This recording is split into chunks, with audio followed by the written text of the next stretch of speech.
I went upstairs today and found myself as I used to be. I saw myself hiding, fearful in one room, and in another it was a different sort of me. It was my sensual side that I hide. I could see all the little hooks trying to pull me, control me, or expose me. The pressures from all sides to be this way or that. In another room I found my mother's sewing machine as I turned. There behind me was Mr. Zippers, but changed horribly. He was like a caricature of combined toys trying to gain my trust. He had tried to incorporate a jack in the box from my childhood, but also possessed hooks that were tied to his paws. He unzipped his mouth and told me the hooks would keep us together and hurt only a moment. I screamed, and suddenly Scruff was there and they fought. Scruff was unstoppable and tore Mr. Zippers into pieces, his parts strewn all around the room. I don't know what happened to Mr. Zippers here, but he became warped and somehow manipulated. You used to say I in your letters, Tony, but now you always say we.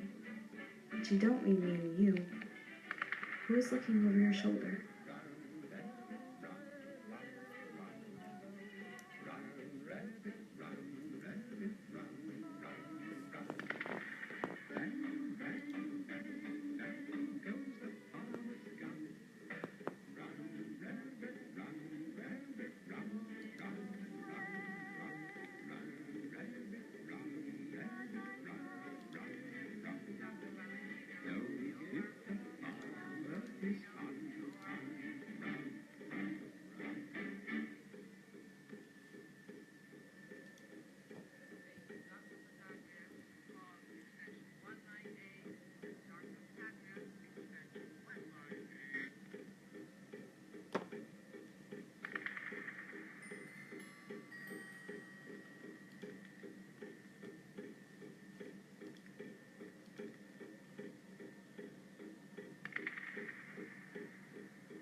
Every Friday on the farm, it's rabbit pie day. So every Friday the rabbit comes along.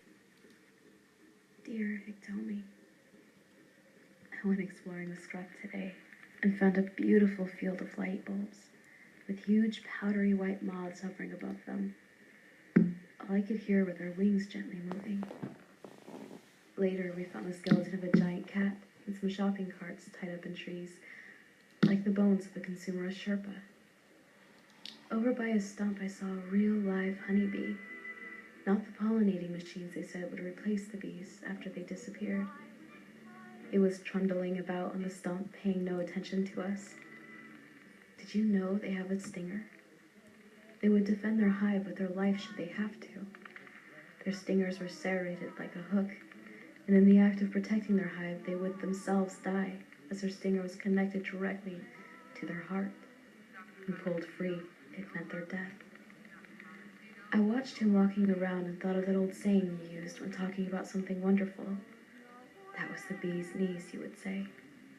But I never really understood it. Now, I think I do. When I looked upon him, I noticed his big fat legs where he was collecting pollen. When he got home to the hive, it would be converted to delicious honey. So when we say the bee's knees, we mean the simple yet beautiful gift of honey that they bring us. Victomi, this will be my last letter to you. I know that something has happened to me in the real world. I don't know what it is, but it's not really important to me. You tried to lure me back with products and promises, but I'm afraid they hold no interest to me anymore. Well, it's not entirely true.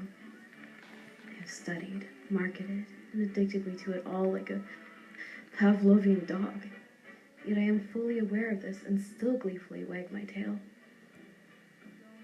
It is true that it is dark here, but I have scruff and rabbits and honeybees. You won't understand, and that is okay, but I need these things. Goodbye, Victomi. Please, tell Imogen.